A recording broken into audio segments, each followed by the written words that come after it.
Welcome to DAO Deep Dives, where we interview DAO founders, core DAO contributors, and everyone else who works on the periphery of decentralized autonomous organizations. All right. Welcome to the show, guys. Nice to have you here. Either one of you can start, but it would be great to know just a little bit about you personally. And then the last one to go, maybe jump into what DreamDAO is a little bit and let us know what we're listening to here. Awesome. Go ahead, Amanda. Cool. Okay. So I'm Amanda. I'm based in Brazil. I joined DreamDAO as a founding voting member. So right at the beginning, one of the first people in the cohort, just like Shaan. And I didn't really know what Web3 was back in the moment, and it just seemed very interesting. So I joined the DAO and I began exploring this whole Web3 refi space. And since then, I've just been jumping around different projects, Climate Collective, Atlantis DAO, Symbiotica Finance, and just been exploring this climate intersection and also education intersection of Web3. It's something that really interests me. And yeah, I've been in a gap year since I graduated from high school in 2020. Web3 is like what I'm mostly doing in my life. And it's been a great journey. Just be involved in different communities and get to meet different people from different places around the globe. Was always something that I wanted. And I've been having a great time. Yeah. Awesome. Yeah, similar to Amanda, my name is Shaan, and I started out at DreamDAO as a founding voting member as well. Came in at the inception when we did our first Skywalker Z launch, which were the NFTs we used to have a one person, one voting governance system. And it was a culmination of just serendipitous events that we've all found in this space. I had been attending NFT NYC for the first time, and just randomly at a co-working event, had the opportunity to meet one of DreamDAO's core contributors, Gary Sheng. And he had known me through the ether, working on different DAOs and NFT startups. I had been involved in a early DAO in 2020, 2021 called EcoDAO, where we were focused on basically onboarding artists and musicians into Web3, basically backing their work by eco-conscious initiatives and just trying to build those primitives, those refi primitives, those regenerative finance primitives. And I come from a background in environmental economics, and I just had recently finished my studies in that and had to continue with what we were already doing here. It happened in this way in which Gary was like, hey man, like you've been venturing in the DAO space for already a couple of years now. Like we need more people like you that have some practical experience in how to DAO. And he's like, hey, we're doing this launch and we want everybody who is passionate about this type of space into the intersection of Web3 and social impact to be included. And so, I came in as a founding champion, which were like the mentors to the founding builders. And it has been a beautiful last 2 years of different experiences with people like Amanda and other young builders that have been coming into the space for their first time. And it really had been a real, I thought it would have been a teaching experience, but it had become this beautiful learning experience for myself as well, understanding how to DAO more than I just thought what DAOing was. And the learnings have been ever evolving. And DreamDAO has been a beautiful kind of community in that way where we learn from each other more than just like learning about the space. Just happy to be here and excited to talk more about DreamDAO. Very cool. Thanks, Shaan and Amanda. That you guys are DAOs are obviously a worldwide collaboration in general. And I think that definitely shows on this particular episode where a lot of the times we're speaking to maybe an American-based DAO or where the vast amount of contributors are. Here where I am in the desert of New Mexico, but you're both calling in from different places. I think India and Brazil. Is that Indeed, right? yeah. Very cool. Yeah. Have you two ever had the chance to meet in person? Unfortunately not. Not me and Shaan, but no. But we got to meet other people from the DAO. I got to attend DevCon, and so a few builders that I was more close to while working remotely also went to there because of DreamDAO and another champions. So we just got the opportunity to just get together and also meet other people who are not like part of the DAO itself, but was always around like with connections in common. So that's really special. I think Sean also had the opportunity to connect with other builders and champions in person Yeah, though. exactly. Very cool. Before we dive into DreamDAO itself a bit further, we like to ask our guests, what is a DAO? And this is, you can take it as abstract or as literal as you want. So my interpretation of a DAO is a coordination organization, right? One thing that had gotten me interested a lot in DAOs were just studying social movements throughout school. And I like to think about DAOs as digital social movements per se that are just coordination games in terms of how well a DAO is how well they can coordinate, right? And a lot of inspiration for me to learn about DAOs came from learning about the Zapatistas, which were a farming collective. And I was like, I like to think of them as like one of the first DAOs per se, like in an analog way.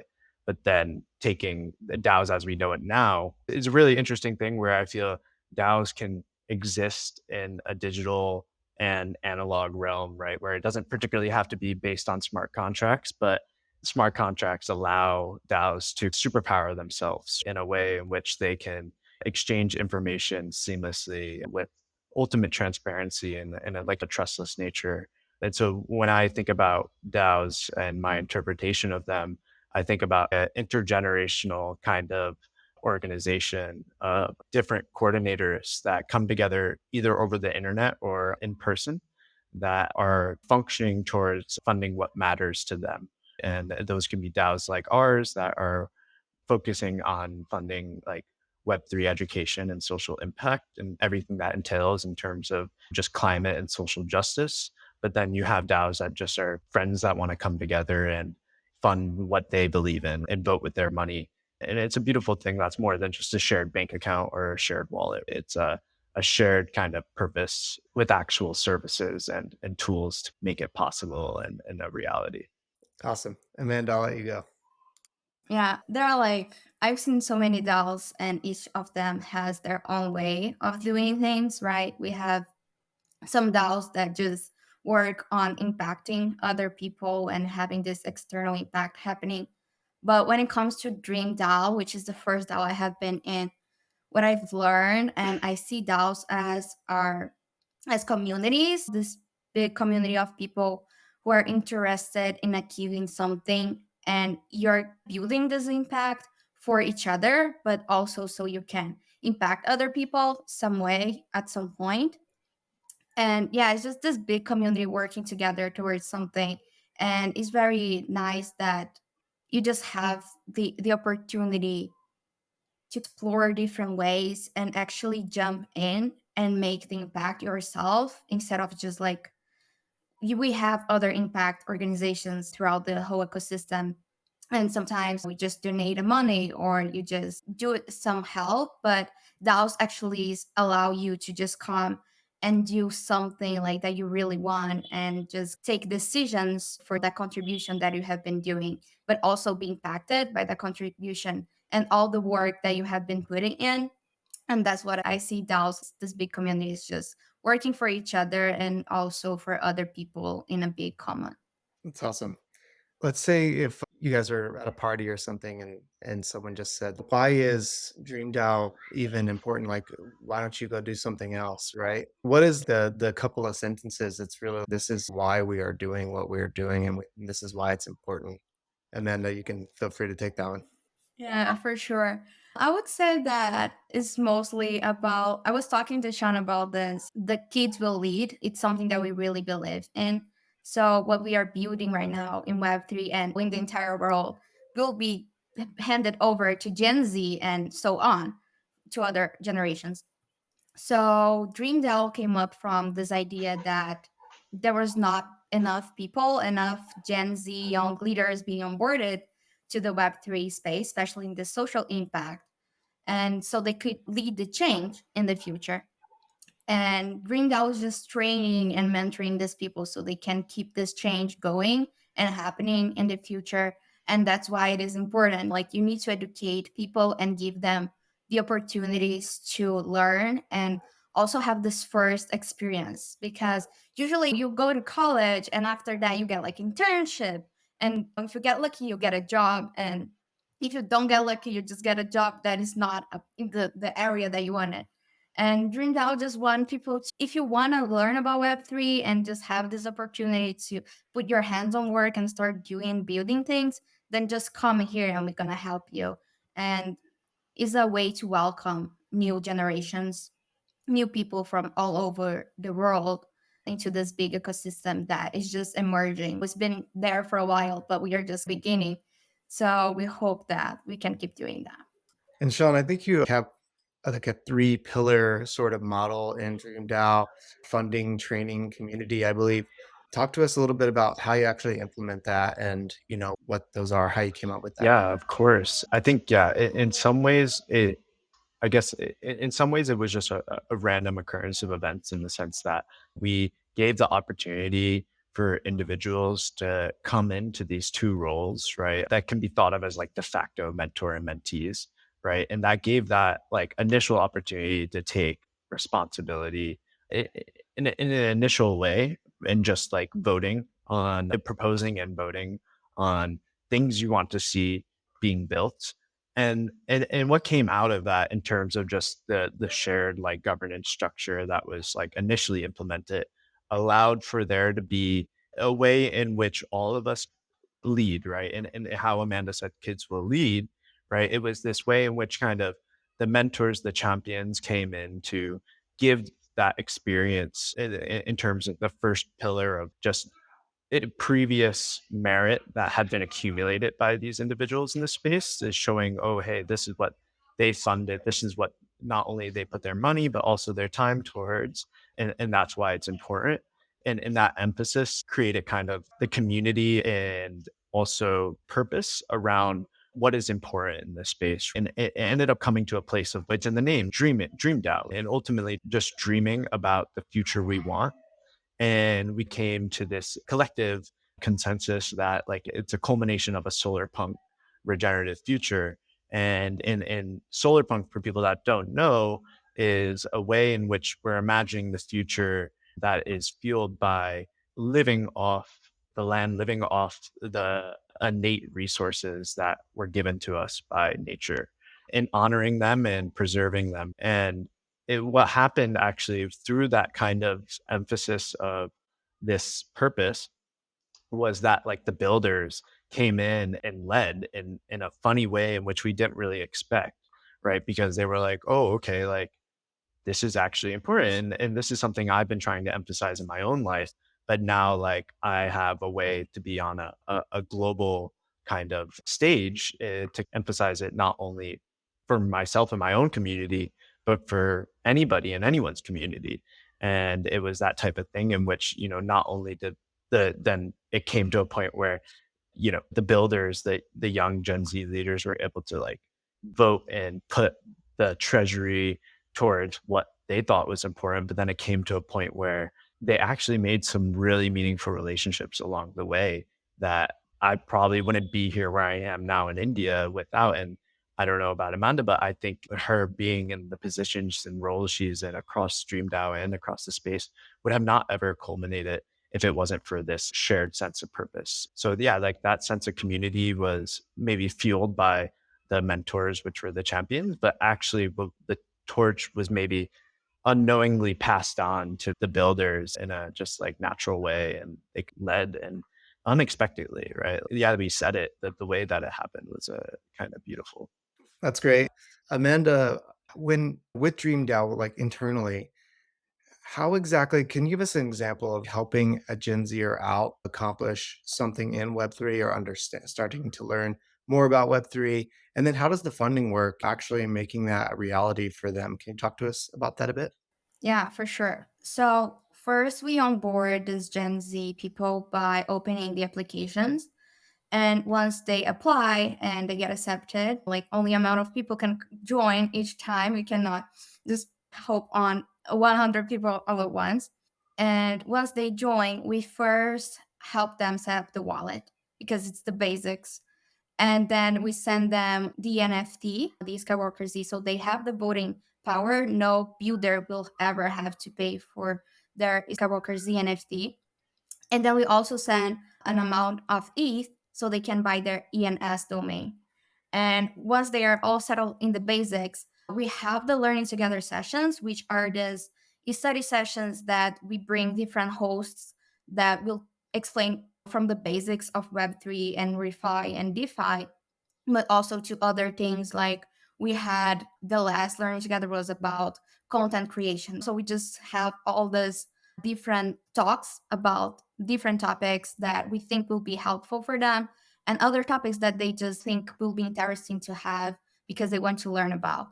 So once we have this learning together sessions in the beginning, the first season, we had that for a while. And after that, we had the Explorers program, and we still have those, which are internships, summer internships, but we also have them happening during spring. So are like a 2 or 3 month internship that we match builders with different organizations, and they have this experience of working in another project, another company, another DAO, and they just get to put their skills on it and just be able to discover about if you have a builder who wants to learn more about this side or wants to learn more about climate, they will jump into these organizations and just have a better sense of how things happen and how they can just do things on their own way after that. And we also, when it comes to funding, the funding is mostly we fund builders to go to conferences, to host local meetups, so they can feel the sense of community and also talk, advocate about the DAO. But they can also travel to other places, like we did DevCon, NFT NYC, Consensus, Web3 in Goa. So we have these various conferences happening, and we fund a different amounts of builders to go there and just you're gonna learn about things, you're gonna hack and build something, and you're also gonna meet new people. And then you can also host like a dinner in the name of DreamDAO and just do what you know the best. And so that's the core learnings. And right now, since the last season, we have been doing the boot camp. So we realized that whenever a builder would join the DAO, would be a little bit hard for them to just get used. You have this balance because some builders are there for a while and others are just joining. And even though they know the basics of Web3, you still have to make things balanced. So they, after joining as builders, they attend the boot camp, which is this 5 week immersive learning about the basics of Web3. And they also are able to explore the things that most interest them and what they will want to explore later once they officially join the DAO as builders, if they want to also work in helping the operational stuff, like in the working groups, or apply to become a leader. And we do this also immersive 5 week program. So they first get used to the whole environment, and after that, they can just jump into learning together sessions, the internship, and the travel. Thank you for that answer. I want to know more about the business model, like how you're financing these things, and also this kind of like the inverse, which is like the outreach, right? The how are you marketing and getting people in the top of this funnel in the first place? And so whoever's working, either you or Shaan, on that more, feel free to answer, and we'll hear obviously from both of you if you want to chime in on this particular question. Yeah, I think Amanda has more to say just in the sense she led the working group for grants last season, and she's just been killing it across all fronts in terms of not only, getting people to accept us for grants, but having a nice kind of transition to put our money where our mouth is. And I could just give a little bit of context in the sense that when we started, we were lucky enough to have had that strong champion network, right, of mentors that brought in those connections, right? Whether it had been from Coinbase or ETH Foundation or Cello, it allowed us to have the initial bootstrapping of DreamDAO, where we were able to get some really fundamental big grants from these organizations to kickstart us. And over the last couple of seasons, it's been about, making good on our promises and also looking for more sustainable and regenerative sources of funding that aren't just totally maybe reliant on one-off grants from these foundations or organizations. And that's where Amanda had came in and really expressed a lot more of a variety of ways in which we can do things. Yeah, I think we could also add, the champions, the fact that we also opened this Skywalker Z NFT sales that it helps to also raise fund, but also bring new people and new mentors to the DAO. That's also one of the ways that we have been using for funding besides grants. But most of it comes from grants, from partnerships, ways that we find. We outreach to organization and we just tell them like, we think we could benefit you in this way with our community. We can build content. We can fly youth to conferences, and they represent not just DreamDAO but also your organization. And we just keep sharing all this knowledge because every time we go to a conference, you do this learning artifact, and also when you go to do an internship, you do a learning artifact. So you just share in social media and in the blog what you have been learning in this journey, because you can also learn from other people learning. And we truly believe in that. We have these different partnerships in which it's not just people granting us and we just keep doing everything, but we keep doing things together as well. And yeah, I think besides that, it's just going after different learning resources and partners that are up to just come over and do a learning together session and teach our builders and champions about something new. But I think when it comes to funding specifically, it's mostly about this and this partnership and grants and also the Skywalker Z funding. But I think I really hope that we can improve that and bring different and innovative ways to just keep the ball rolling. I think you guys are going to have effects that have yet to be seen for sure, and become really powerful when you're talking about working with these younger generations and helping them get into cutting edge technology like this, and then integrating that with things like solar punk and these movements that are cultural and emotional and just deeply connected. I think that you're going to see a lot of these people end up in the space doing really important work. Yeah, definitely hats off to you guys. I can see that playing out. Shaan, maybe can you tell us more about the governance system, how you're actually making these decisions as a DAO, what that looks like? It maybe even add some color if you guys are using specific For tooling. sure. Yeah, definitely. I think what we realized when DreamDAO kicked off, that our governance working group was like our core working group, just because of the immensity of the work that governance entails, like on an infrastructure level, but also just on an organizational level. And when it came out, like in the sense, we didn't have any governance infrastructure as we started. It was that kind of thing where like Skywalkers were launched, but there was no real like understanding that they were going to be used as a voting mechanism, right? So it was like up to us who came together in the beginning and to decide on how we're going to move forward. And in the beginning, a lot of the decisions were just made off chain, right? In Discord servers, just like us coming to consensus in a call or in a thread. But then we started realizing, okay, like we need to have more of a formal way for there to be new additions or improvements to be proposed, right? Just in the same way that Gitcoin DAO does it or MakerDAO does it, right? And maybe it's not so automated because we're not so technical, right? But it came to this point where we just set up a simple snapshot, right? And on snapshot, we had a simple ERC 721 kind of contract that verified the user if they had a Skywalker Z. So now anyone with a Skywalker Z instantly becomes a voting member, even if they're technically not a core contributor or just working within the DAO.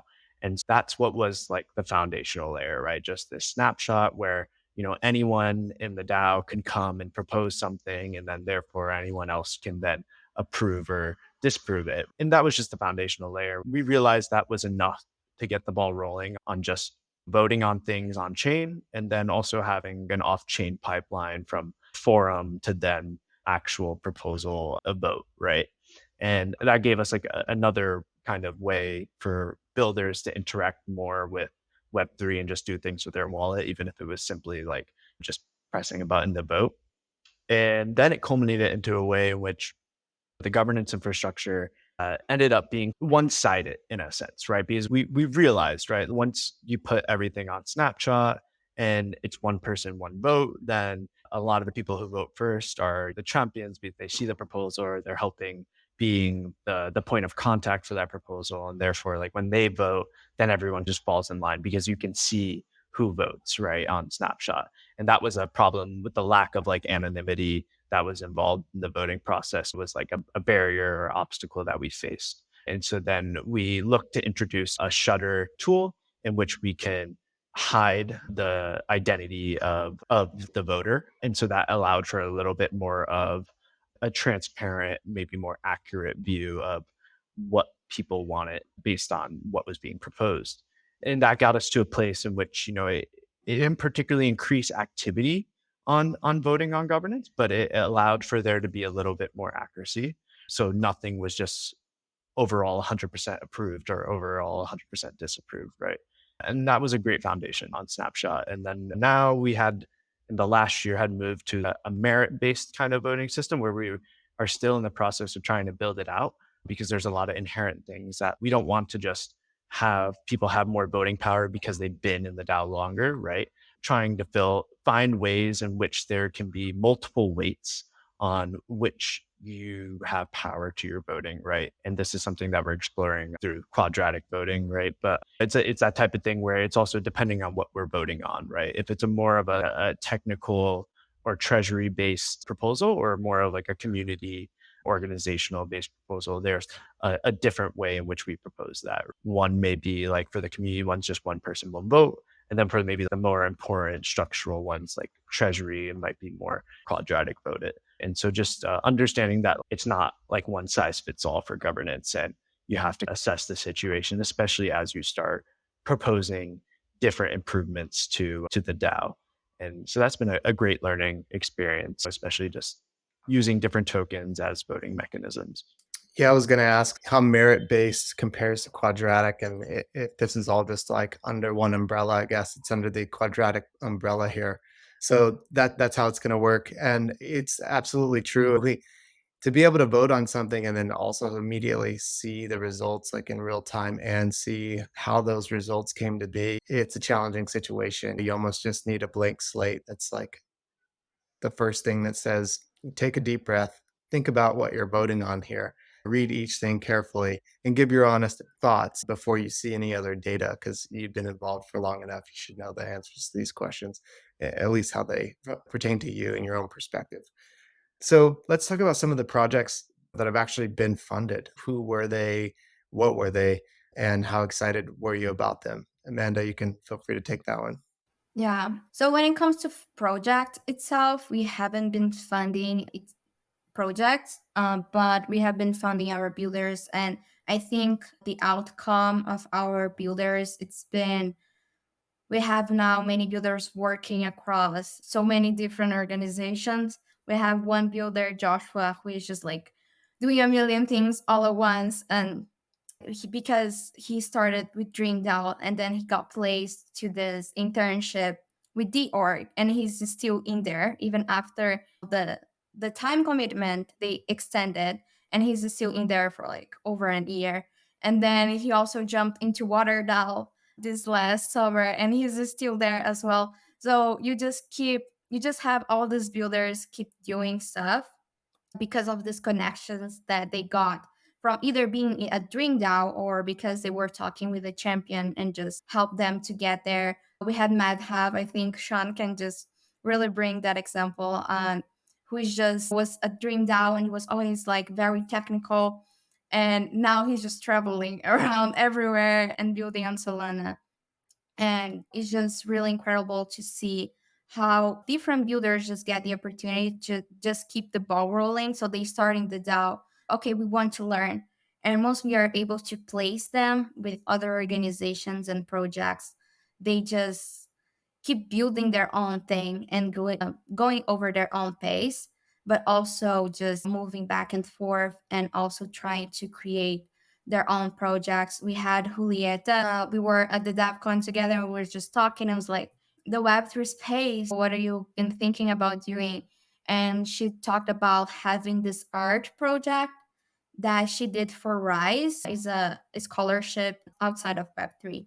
And she thought, how can I bring this into the Web3 ecosystem? How can I merge all these technologies and experiments together? And she has been trying to do that. And DreamDAO has been trying to play this role in helping her out with all these things. Yeah, for now, project itself, we have not been like putting money into those, but we have been trying our best to just keep helping our builders so they just are able to either start their own projects or to step into different projects and do great things because they're so skilled. And I think everyone deserves to have a chance to just meet them and have at least 5 minutes of work with those kids. So that's how we're trying to do. And I really hope we can expand that. Following Amanda, that's like a testament to our methodology in the sense that we believe the money that was raised or held was better invested in terms of the value of these builders that then provided that value as as an investment into the ecosystem rather than a direct like capital injection, right? And that's where we saw actually there's more value in investing in these builders for them then to being like the people who fuel these projects in the wider ecosystem.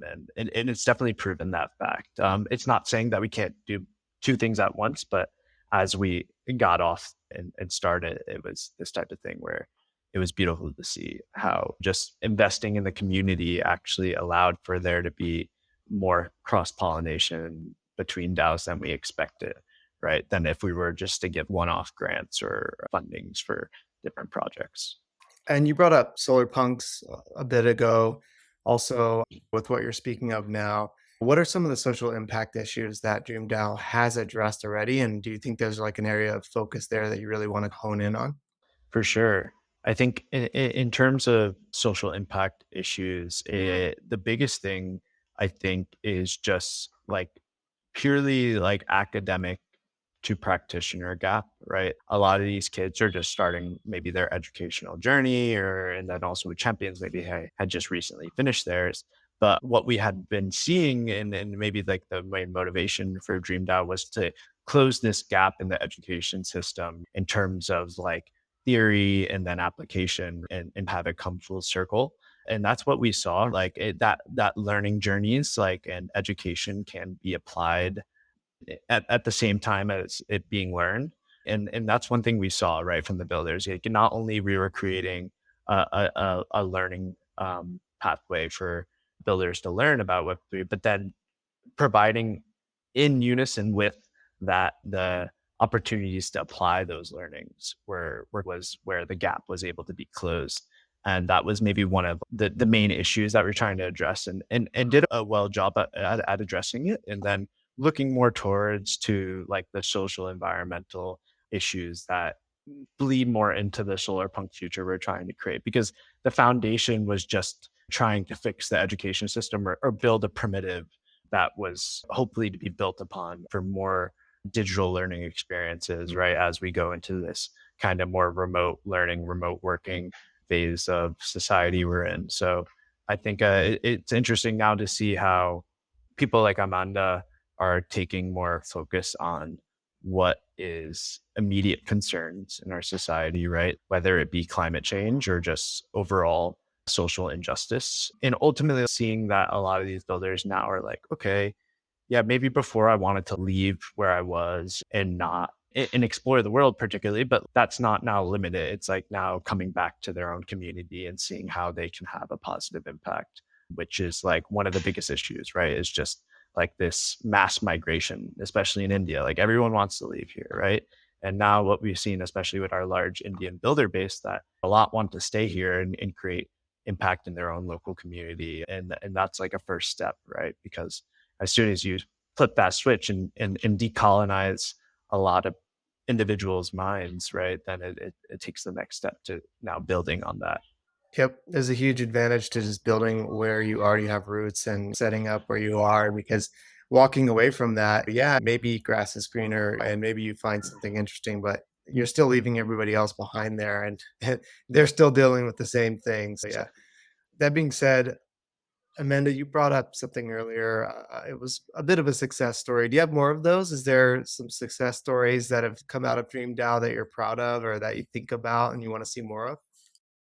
I think I could tell about myself. I think, like in Brazil, and even taking this, what Sean just said about this educational gap.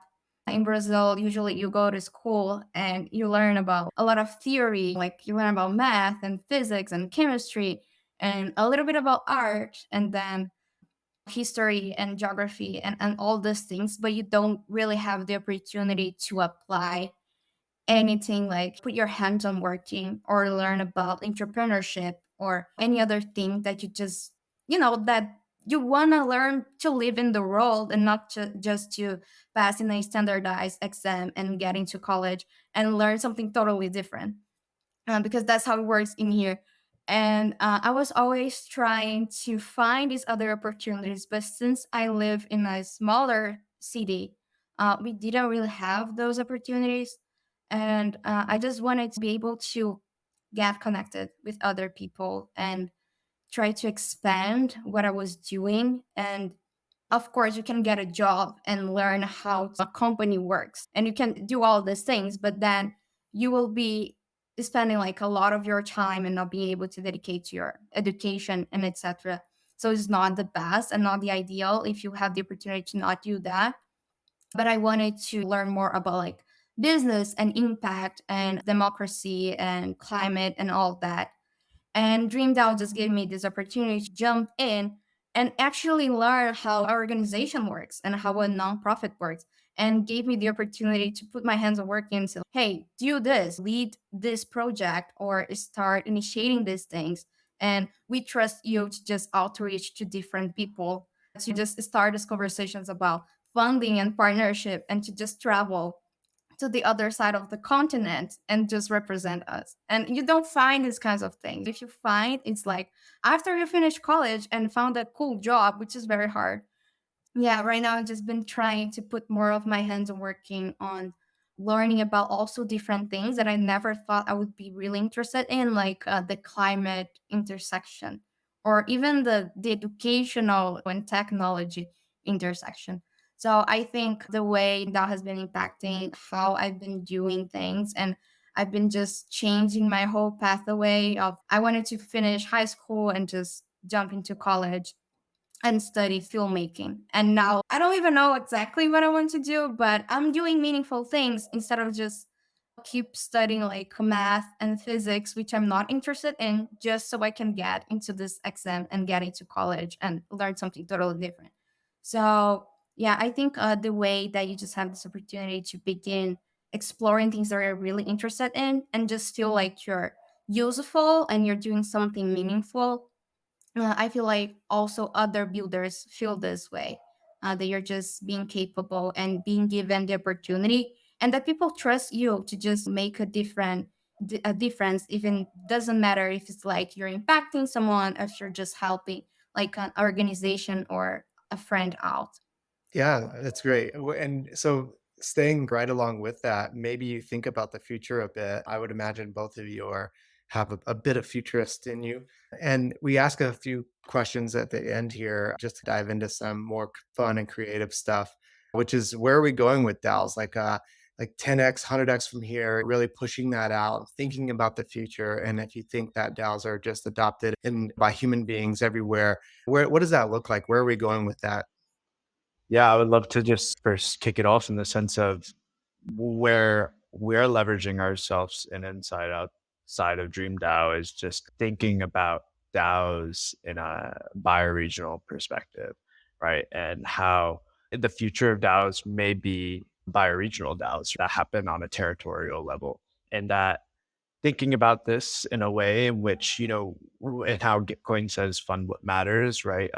We're able to have this like instantaneous pipeline of like coordination on the human level to then actual execution on the physical, on the ground level, in terms of what needs to be funded proactively as well as retroactively, right? Because being on the ground here in India, I realized there's a lot of people doing this DAO work, but they're not connected to Web3 particularly, right? Like they don't even maybe know that they're doing this type of work, right? And it's that fragmentation that has yet to been like mended, right, on the kind of web3 analog and digital realm, right? So thinking about it as like a bioregional future, right, it allows us to envision more of like solar punk ideology as a way in which it's not a matter of us regenerating the planet per se, but it's more about us regenerating our connection to it, right? And that is what we see DAOs as being, like this more so mycelial network that is the underpinning like social fabric of society, right? And I'm really excited to see how that looks at multiple levels, especially at the hyper local level where maybe even watersheds will be DAOs, right? And people positioned around specific watersheds that are focused on conserving it and living and just ultimately being a community are organized in this DAO framework to support their own livelihoods, but then also to support their connection with the nature that, you know, gives them the ability to have a livelihood, right? So I'm really excited to see that and that instantaneous pipeline, right? Of especially people before us who maybe have created impact, or especially the kids right now that are going to create a lot of the impact that will fuel the future of this movement. It's like, how do we make sure that they are not only compensated, but that their impact is valued, and also in a sense that it can be, you know, tracked in a way that in the future, maybe something happens, someone can lend a helping hand to each other because it's all there, right? The trust is already established because everything is out there in the DAO ecosystem. And I see that as like a beautiful kind of culmination of where DAOs will go. I think there's a lot of references to mycelial networks in this industry, and it has been here for a long time. I'm glad you brought that up, and I think we could all stand to think more about that going forward. Amanda, what is the craziest idea you've ever thought should be a DAO or could be a DAO, but you're just like, wow, that'd be wild. I don't know if I'd work on that, but that's someone might do that. Oh God. I don't usually think about things that should be a DAO, but I think I had a few ideas once applying to the Explorers program, because we know we have to send a few application, and they said if you had $10 million or something, what would you do? And I thought about, it was very at the beginning of my journey in the Web3, and I thought about having this literature DAO in which you had $10 million, right? So you could fund independent authors to just publish their own story, and the DAO would work like as this core team member as editors, and then you had the other members who would just be these independent writers just working as this big writing group and helping each other like better reading and doing all these kinds of things. And that's like the DAO that I thought of having someday, but it just slipped my mind after I sent the application. I don't know if someone would do that, but if I could really have a DAO that's not that crazy, it would be like around people just being able to build like this big community gardens in different like poor areas, and also other areas that they can just somehow be benefited, not just by eating what is in there, but also for the work they're putting in that. If I could have a DAO in that way, I think would be really cool, like in my city, and everything would be Amanda, really you dope. hit it right on the head. I think me and my friends who've been ideating about this type of DAO called Guerrilla Gardeners DAO, where it's just a DAO full of gardeners that want to be a little more rogue and go in this type of like guerrilla gardening style where everyone will vote on different places in which we should go and spot out that are like the most degenerate and not wild areas, and rewild them by just like going there with seed bombs and things like this, and just, you know, rewilding an area based on what the DAO deems as an area that needs rewilding, whether it's Madison Square or Times Square in New York City, or just like a small local village. Like just go in there and make it better, particularly by just planning everything and anything we can. The regen degens. I love it. The young folks going around reclaiming this and making some of this land more productive. Certainly where I live in the desert, there's a lot of unproductive land. Of course, we have a water issue, but at the same time, there's plenty of land that we could actually use. So you guys are cool. This is awesome. How can people find DreamDAO and get a hold of you, maybe ask you further questions or get further involved? Thank you. I think mainly our Twitter, DreamDAO. We are always up there. You can just send a DM or tag us. Also, my Twitter, Maritan/TWT. And I'm also always open to answer any questions. But I think we also have our Discord community. You can just type dreamdal.xyz and you will hop into our website. And in the right corner, you will see the Discord logo, and then you can just click there, and you will be in our Discord chat. And after that, if you want to become a friend of the DAO, you can open a ticket. And Joshua, he also is an onboarding coordinator in the DAO. He just do so many things incredible. He will onboard you. He will have this call and just ask you about any questions that you have. He will answer that and just get to know you better and establish this connection and just have you jumping in the community and make you feel part of it. Similar to Amanda, crypto lives on Twitter. And so you can just reach out to my Twitter, which is shampatel.eth there. And it might be hard to spell my first name, which is Shaan. There's a lot of areas in which my pseudonymous identity exists. And whether it's Lens or it's just this type of thing where, Twitter might be the start and you can branch out from there, but the interactivity really it transcends different platforms, which is the cool thing about this space. But yeah, in a way for people to interact further is not only jumping in the Discord and becoming a friend of the DAO with Joshua, but now it's even like a cooler position where we're in, and we're getting ready to do another Skywalker Z launch, which will allow individuals to really push further and actually interact with the DAO on a level in which they can become a champion and actually get involved and contribute, or furthermore, just support the DAO. And you can come in and get one and apply as a champion, or you can get ready to apply as a builder and receive one yourself. And so those are two different pipelines, and getting a way into the DAO and also just being part of funding what matters with us. Awesome. I really enjoyed having you both on the show. And thanks so much for jumping on the DAO Deep Dives and going through DreamDAO. I had a lot of fun learning about it, and I think others will too. I honestly think what you guys are doing in the space is super important. You know what I mean? We got to focus on the younger generations here.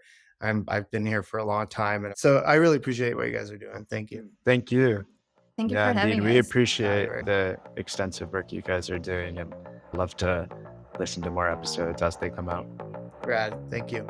And that's a wrap. Spin and Sol are your host for DAO Deep Dives, a podcast about all things DAO. Thanks for tuning in. Till next time.